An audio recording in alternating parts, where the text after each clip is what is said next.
Jewish minds. The Jewish mindset is so foreign to them in the religious area.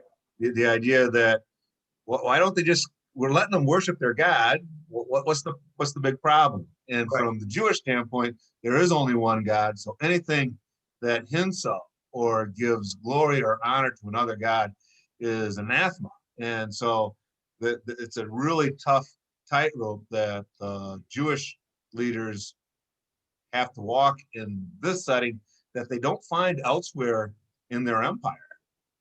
Because most of the people are many of the other people groups are have this idea that there are many gods, so they can all get along. Just let me worship my God, you worship your God, and we kind of even put them together, and everything's okay. That mindset just doesn't work with the Jewish mindset. So, so what do they ask of Festus? Oh, moving. So does this sound familiar, right? That there was an plot to ambush him, or now they're going to want to try it again. And Festus says, no, what's Festus' solution? Go up with me to Caesarea. Mm-hmm. So what's Festus being careful about here? And keep Paul where he can keep an eye on what's going on. And but he's still trying to, as you said, curry favor with the Jews, the Jewish authority. Yep. So on the one hand, he's trying to curry favor with the Jewish authority. What's he trying to do for Paul? Keep him safe. Keep him safe as a Roman citizen. Right. So he's got to balance, he's trying to balance both. That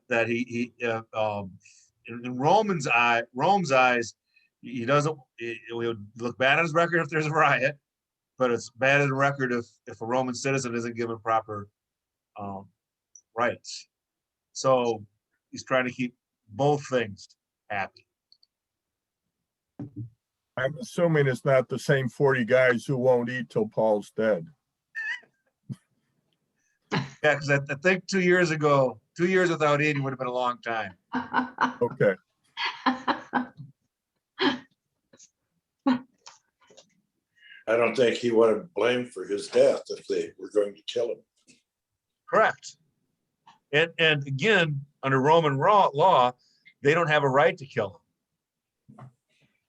Rome has stripped the Jewish people of that right. Again, that's why Pilate had to do the execution of Jesus.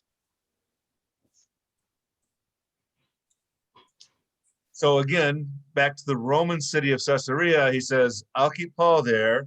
You guys come and bring any charge against him up there, and I'll sit in trial over it. Any thoughts about this?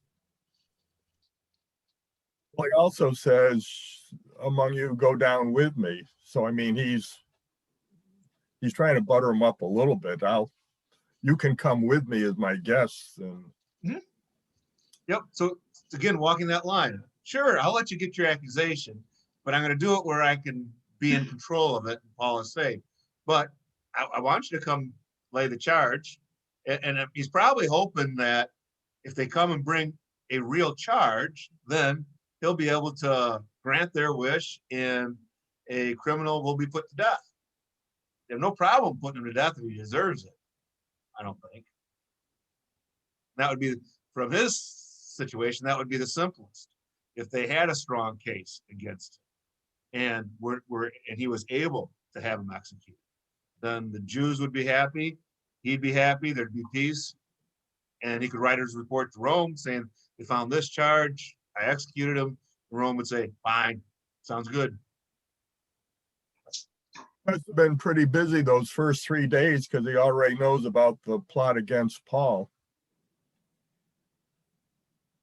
Well, we don't know if he knows about the plot, but most likely, again, if you're coming in, there's a paper trail, no doubt, about Paul's case. So included in that paper trail, I'm sure, was the previous plot. So he may not know that there is definitely one this time, but he knows that's a danger. And he knows, because that's one of the first things he would ask is, why is Paul here? And he'd get that explanation. This is why. Well, keep in mind, while he wants to do a favor, he also doesn't want to appear weak. I mean, the tightrope you got to walk, because just doing what they want means that they'll be able to get anything they want out of him in the future. He's got to also show authority as well.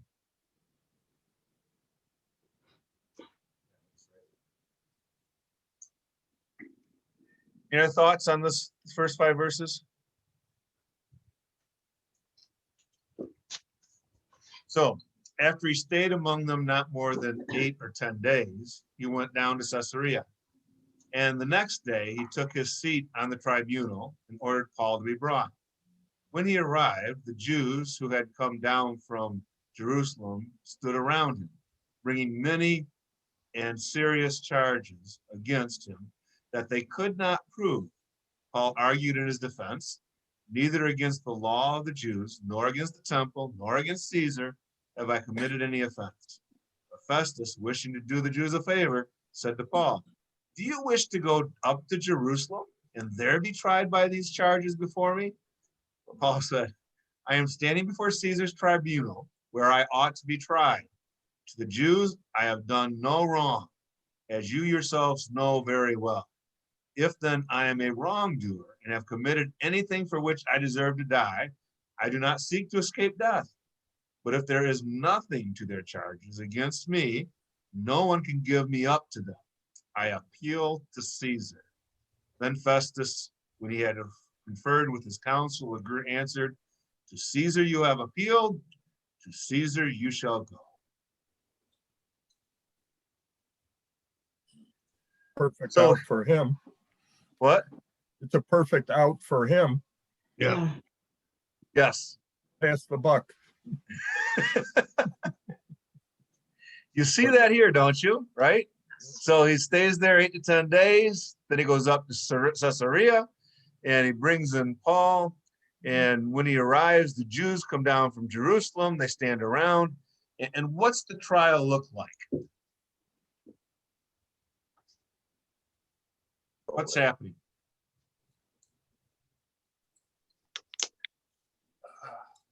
Well, they They're just keep- accusing him of everything, but they can't a prove monkey. anything. Accusing him of everything, cannot prove anything. Does this sound familiar?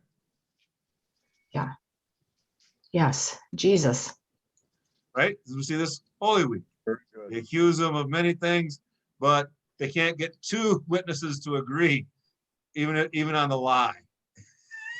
So again, as we go through this, be reminded, when Paul was on the road, Paul, why are you persecuting me? Now that Paul is a follower of Christ, the persecution against Paul is actually a persecution against Christ. And the way that Luke writes this out, he's highlighting that. He wants us to make sure that this is what has happened and continues to happen between the world and the church to this day, that there is persecution.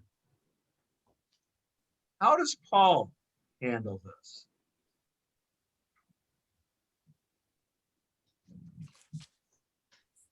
Appeals to Caesar. Eventually appeals to Caesar. Look back at verse 8. How does he handle it immediately? Said, I haven't done anything against the Jews, against the temple, or against Caesar. Notice the specifics here. These are the charges, specific charges against him. And he answers, I have done no wrong against the Jews, the temple, or Caesar. So he's answering specifically that these things are wrong. What about Jesus saying, turn the other cheek? Is Paul handling himself properly here?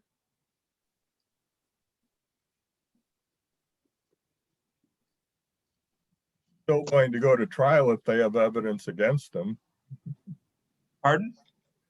He's still willing to go to trial if they have evidence against him, but they have shown no evidence. Correct. And he even states that later on, right? He says, hey, if I'm guilty of death, I'll accept it willingly, but I have not. And again, as we watch Paul through this, we see the strength of Paul, the strength of his conviction, and his willingness to defend himself. And this is a reminder, as Christians, we are and able to and should defend ourselves and defend the faith, because that's also what he's doing here for the sake. Because again, he's acting on behalf of not just his own life, but on the defense of the faith. God has said he's going to go to Rome and preach the gospel. In order to do that, he must survive, right? That this is for himself and the opportunity to do what God has set before him.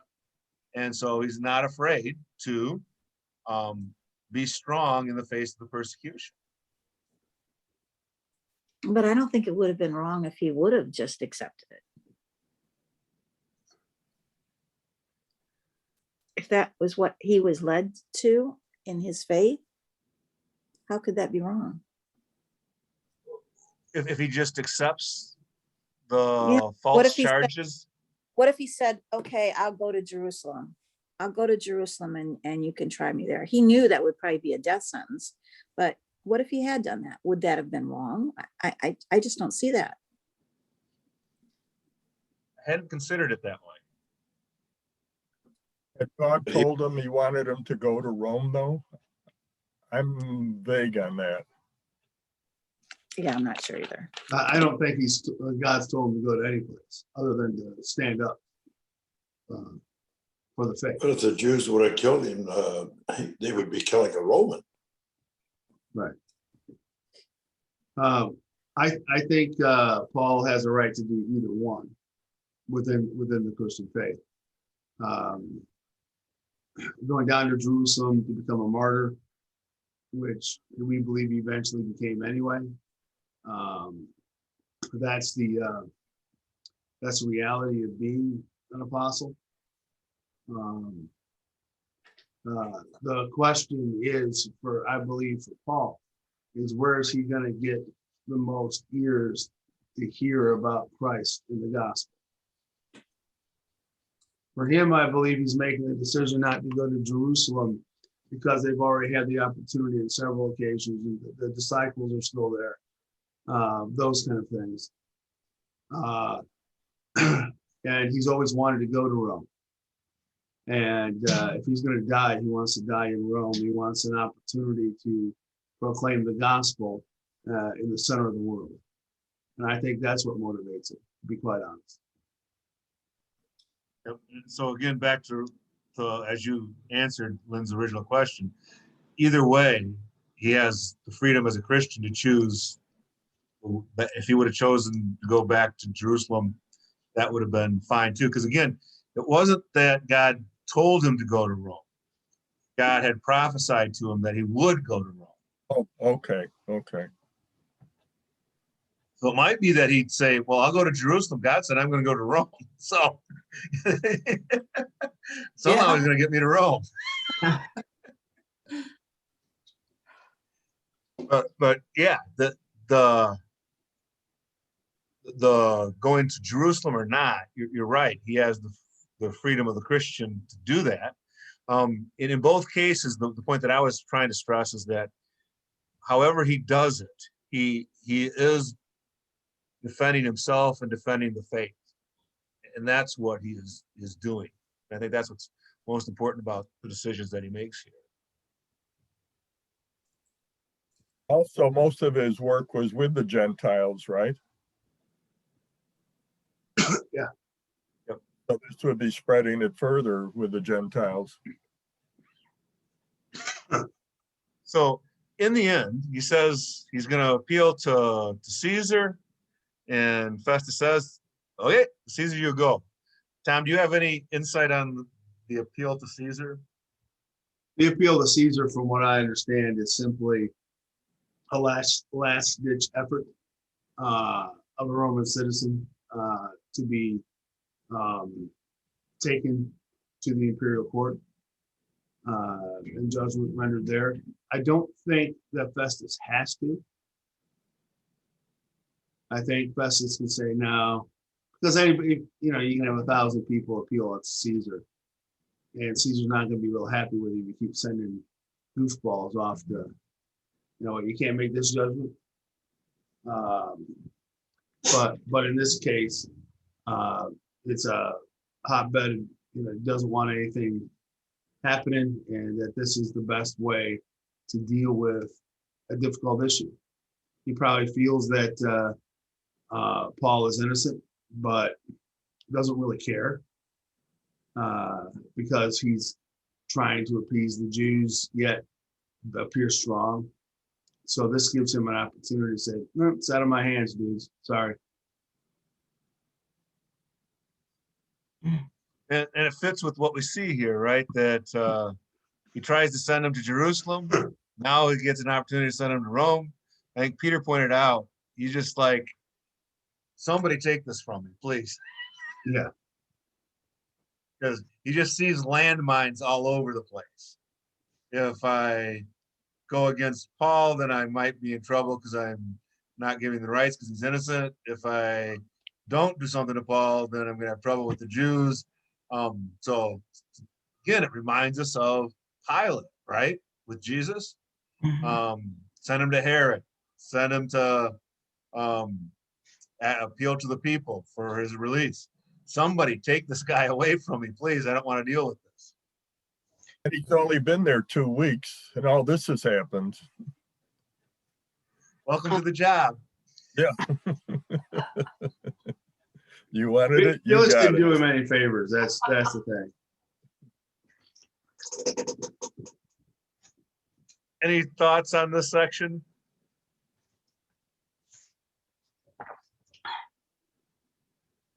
The one final thought is, again, do we not see God's hand in this? That God made a prophecy that Paul would end up in Rome, and notice through people, God is bringing that about. He uses people to get his will accomplished. And it's not like he's just magically going to teleport Paul to Rome. He's going to use people in circumstances, history, activity to bring about his will. And a lot of the people don't even realize that they're being part of God fulfilling his will. So now when some days had passed, Agrippa the king and Bernice arrived at Caesarea and greeted Festus. And as they stayed there many days, Festus laid Paul's case before the king, saying, there is a man left prisoner by Felix. And when I was at Jerusalem, the chief priests and the elders of the Jews laid out their case against him, asking for a sentence of condemnation against him. I answered them that it was not the custom of the Romans to give up anyone before the accused met the accusers face to face and had opportunity to make his defense concerning the charge laid against him. So when they came together, I made no delay, but the next day took my seat on the tribunal and ordered the man to be brought. When the accusers stood up, they brought no charge in this case of such evils as I suppose. Rather, they had certain points of dispute with him about his own religion and about certain Jesus who was dead, but whom Paul asserted is alive. Being at loss how to investigate these questions, I asked whether he wanted to go to Jerusalem and be tried there regarding them. But when Paul had appealed to be kept in custody for the decision of the emperor, I ordered him to be held until I could send him to Caesar. Then Agrippa said to Festus, I would like to hear the man myself. Tomorrow, he said, you will hear him. So Agrippa comes. And Agrippa, this is the great-grandson or grandson of Herod the Great. And so we've heard Herod Agrippa. So this is the family line that we're talking about here. And so he arrives in Caesarea, greets Festus. And what does Festus do?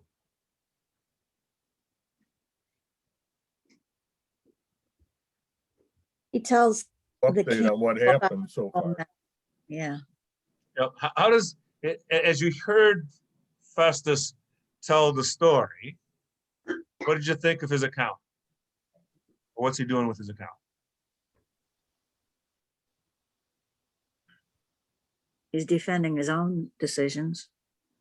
Yes, there are certain phrases and sentences there that make clear that he wants the king to understand that he's done things properly according to what he's supposed to do. Mhm. But in the end, why is he telling Agrippa about this?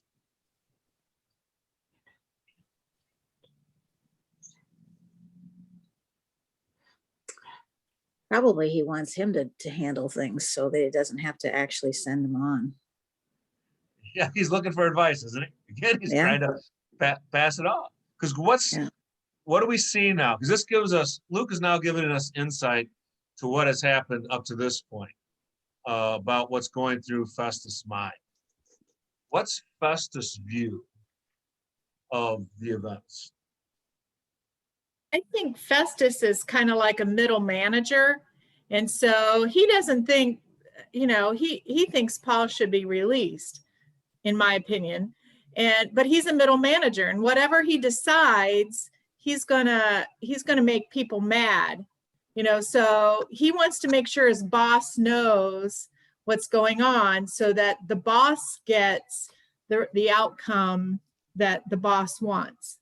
So I see it as a middle manager kind of thing that, and if anybody's worked in management or worked in those kind of situations, you're kind of stuck between a rock and a hard place. And so what do you do? Because he obviously doesn't want to make this Jewish tribunal upset at him. In other words, he's a weak manager. Well, or he's not willing to be written up. I mean, I was a middle manager and I made a decision and I got written up, and I'm like, really? I got written up because I did the right thing? But sometimes when you're that middle manager, you have to take the heat, whichever direction it comes from. Mhm. But he also he says, being at a loss how to investigate those questions. How do you prove that someone who was dead is now alive? How do you prove that that's wrong or that that's right? I mean, we have faith, but Right. he's looking at it as a black and white issue of law, and is that something that he should be put to death for and whatever. So yeah, he's trying to get rid of that whole decision-making part for him. He wants to palm it off onto somebody else. And if King Agrippa will handle it, great, because then he doesn't have to send him on to Caesar and maybe make his ultimate boss mad. Keep in mind too that Agrippa is Jewish. Right. He's not Jewish. He doesn't understand all these arguments. They're stupid to him, probably. And so he's going, hey, since you're here, can you give me some insights into this? I have no idea what they're arguing about. Maybe you do. And you can help me, give me some insights. Because he's already said he's sending him to Rome. And he's already telling him that he's sending him to Rome. He's probably trying to figure out what to put in the paperwork and get the details right as he sends it off, because you don't want the details being wrong as you send it off to the imperial court as well. And I think we also have to keep in mind, he's probably, sometimes when we look at good guys and bad guys within the scripture, and we see the sinful nature. I see here, he's trying to do his job well. He does want to do it right. Obviously for the reason of saves his skin, but also I think generally people want to do their job well. And he's just, I think my brother put it, he's just really confused. He doesn't know what to do. What's he going to write to Caesar? I'm sending you, this guy should be executed because he doesn't agree with his Jewish friends. It's going to be really tough to do that, because I just find fascinating verses 18 and 19 really, I think, help what my brother said about what's going on through his mind. Because the accusers stood up. They brought no charge in this case as such evils as I supposed. So what was what is Festus? What was he thinking the Jews were going to accuse him of? Charges Murder. about the temple, Pardon? maybe the charges they originally had about him in the temple, destroying things and being disruptive and Blaspheming. going against their beliefs. Mhm. And Peter, you're bringing up a good point. If you go way back, they originally, when they originally started the riot, they said that Paul's one who brought about insurrection and riot and rebellion. And so don't you think that's what Festus is expecting? But when he gets at the heart of their accusations, it's not about murder, rebellion. It's about a finer point of the law. He's desecrated our temple. Does Rome really care if the temple is desecrated? Uh-uh. Nope. They're going to destroy it in a few years. No. I mean, if it starts a riot, yes, they're concerned about it. But so notice in verse 18, I had in my mind that they were going to bring these horrible charges that, as he normally thinks that these are the issues. I think maybe one of the better ways to put it, the issues that he normally deals with as a Roman tribunal. And so he's expecting those issues. And that's not what they brought. They brought certain points of dispute about their own religion and about this Jesus whom Paul asserts has come alive. And you almost get the idea that they're arguing about their own religion. And then Paul has this really weird idea that no one's going to accept. So, but is it worthy of death? Is Paul's problem, or is Festus' problem here?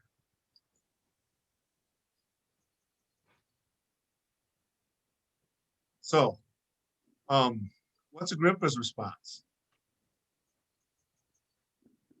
Like to check it out himself. He's fascinated. Let me hear. I want to hear what this is all about. And again, he's probably interested about it. Isn't this the son of the guy who had John the Baptist's head chopped off? I think so.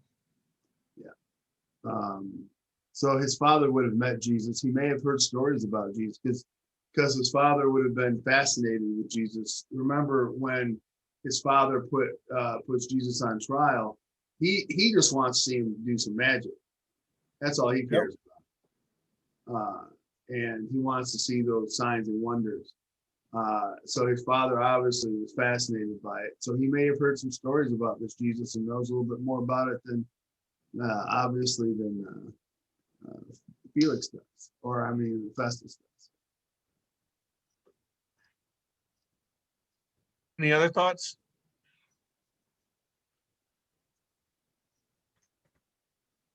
On the next day, Agrippa and Bernice came with great pomp, and they entered the audience hall with military tribunes, and prominent men of the city. Then the command of Festus, Paul was brought in. Festus said, "King Agrippa and all who are present with us, you see this man about whom the whole Jewish people petitioned me, both in Jerusalem and here, shouting that he ought not to live any longer. But I found that he had done nothing deserving of death. And as he himself appealed to the emperor, I decided to go ahead and send him. But I have nothing definite to write to my lord about him. Therefore, I have brought him before you all, especially before you, King Agrippa, so that after we have examined him, I may have something to write. For it seems to me unreasonable in sending a prisoner not to indicate the charges against him." So again, it's interesting how Luke unfolds the account, right?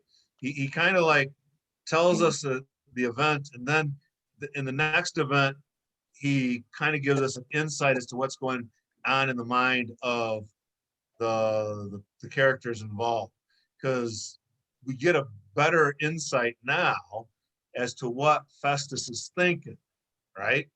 So verse 23, who is present? Bernice, Agrippa. Yep, Agrippa, Bernice. The military tribunes and the prominent men of the city. So the movers and shakers, right? Yeah. So he gets them all together and he's really laying out what the situation is. And so he speaks to Agrippa, and I present to you, and what does he say about Paul in verse 24?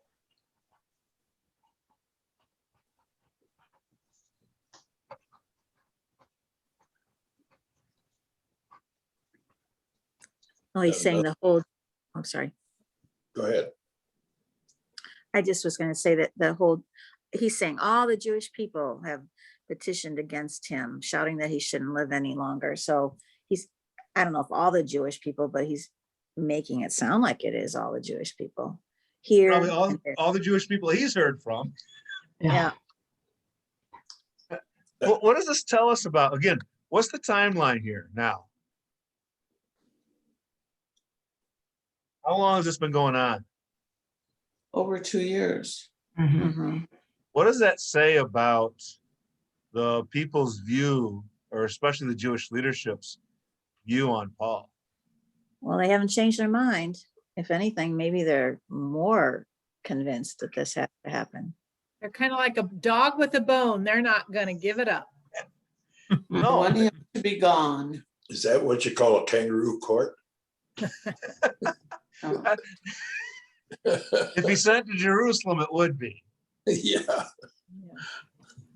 But again, this shows the intensity by which the Jewish leadership viewed Paul. We've talked about this a couple of times, right? That they really saw, again, the visceral response to Paul comes from a couple of things. First of all, he's considered a traitor. He was one of their own. And your anger against someone is much more against someone you were once close to that now comes against you, right? And also that they really think that they really view Paul as one who is an offense to God and their faith. And so, and their money. and their money, that too. But it's all wrapped up into that, right? That this is something that they are going to fight to the end because it is so important to them, because in their minds, Paul is attacking the very heart of their faith, and he must be dealt with. So they're not going to let it go. And they're also, again, Paul seems to be the leader within the Christian church. And the thought probably in their mind is, if we just get rid of Paul, then this stuff might go away a little bit, or at least that direction. So then we come to verse 25. And what does Festus admit?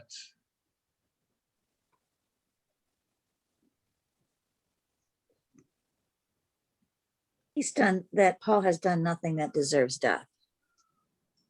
Think back to last week in Holy Week. What does Pilate admit? Same thing for Jesus. Innocent. Yep, he has done nothing wrong. And even as he presents Jesus to the crowds, they keep shouting, crucify him. He asks, what crime has he committed? Somebody please tell me what he actually has done that deserving of death. And the crowd just shouts all the more, crucify him, crucify him. And so again, we see the parallels taking place. Now we get to the heart of why he wants Agrippa to hear the case, right? What does Festus say in verse 26?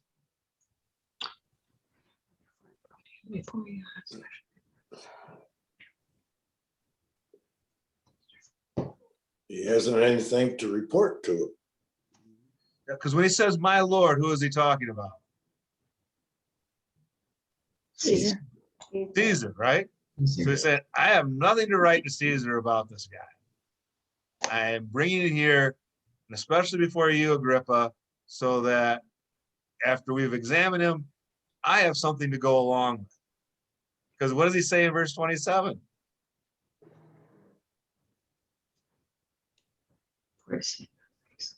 Gotta have a reason for sending him. Yes, you can't just send a prisoner to Caesar and say, here he is. There has to be an explanation. Why is he coming? So that he has to have a charge that he is under. As a retired teacher, I think of Festus as the student who wants the class brain to write his term paper for him.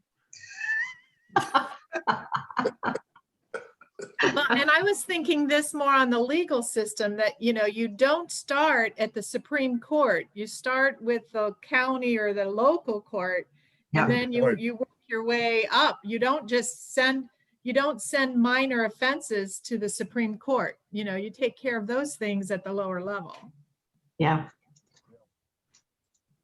The one difference that I found in reading this morning is that you cannot appeal to the Supreme Court until your case has run through all the processes. A Roman citizen had a right anywhere along the process to make his appeal to Caesar. Oh, Doesn't have to wait till the decision has been handed down. With the idea that, at least the way I understood it, is if the process is bad, you can be given the opportunity to go to Caesar. I'm not sure necessarily that Caesar would hear it, but you can make that appeal. And as my brother pointed out, just because you make the appeal doesn't mean you necessarily have to, because again, even in this case, he asked the legal experts, well, what do I do? And so it was only after he consulted on the case that he said, appeal to Caesar, that I'll send you to Caesar. And so that is something that is happening here, is that Paul has appealed to Caesar before. The local magistrate has made his final decision, but Paul can kind of read the tea leaves. He's not thinking he's probably going to get a fair decision here. So before it gets to that point, he wants to exercise his right to go to Caesar. See, to me, the Jews are making a very strategic error. Why don't they just drop the charges? They're already planning on ambushing him and killing him anyway. Why not just drop the charges, let him be released, and then ambush him and kill him then? oh, That's what I do. That's a Dungeons and Dragons strategy right there. Could be. So he put a hex on him. But it's also a strategy that the Catholic Church employed during certain purges, and other people have employed throughout history. Except now that he is noted as a Roman citizen, if something happened to him and they knew about past tries at doing that, Right. couldn't that have led to war or at least a battle that might have decimated their area? It could have, but the same would be said of them ambushing him on his way to his trial in Jerusalem. Well, yeah, but I mean, I don't know. I mean, obviously it's going to be them. I So mean, it if could be that thought, it could be like some bad guys because, hey, they're still going to have that trial in Jerusalem. So, I mean, there's a little bit less pointing fingers at them oh. if he had been on the way to Jerusalem for a trial. Right, but it's obviously not working. So just drop your charges. He doesn't have to appeal to Caesar, and you can kill him. Also would stop it from dragging out. Yeah.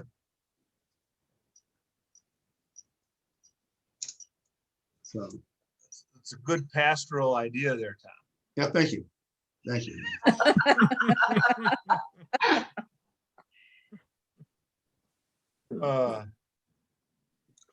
So that's the end of the chapter. We So have we're 4 gonna, minutes. we're gonna end it on that thought, huh? Just drop the charges and kill him. Oh, my goodness. Before we get into chapter 26, I think it would be good for us to stop. So again, we see God's bringing it about. His plan, or Paul is gonna go to Rome.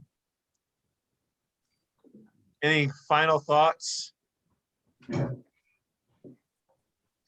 always been confused on the role of the local Roman rulers. Each Lent, I listened to The Passion of the Christ and Roma Downey's movie, and both of them have Pontius Pilate as totally different people. Yeah.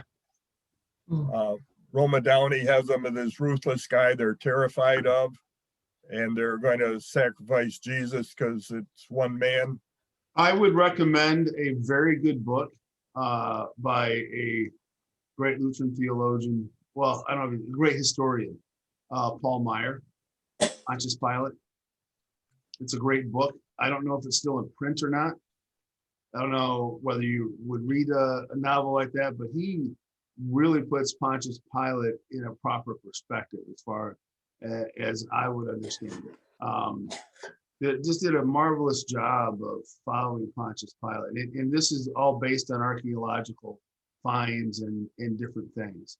So it's a novel, but it's based on his actual study of archaeological digs and those kind of things. And what's really great about the way he writes it and annotates it is he will tell you what he is basing that action by Paul or by Pilate on.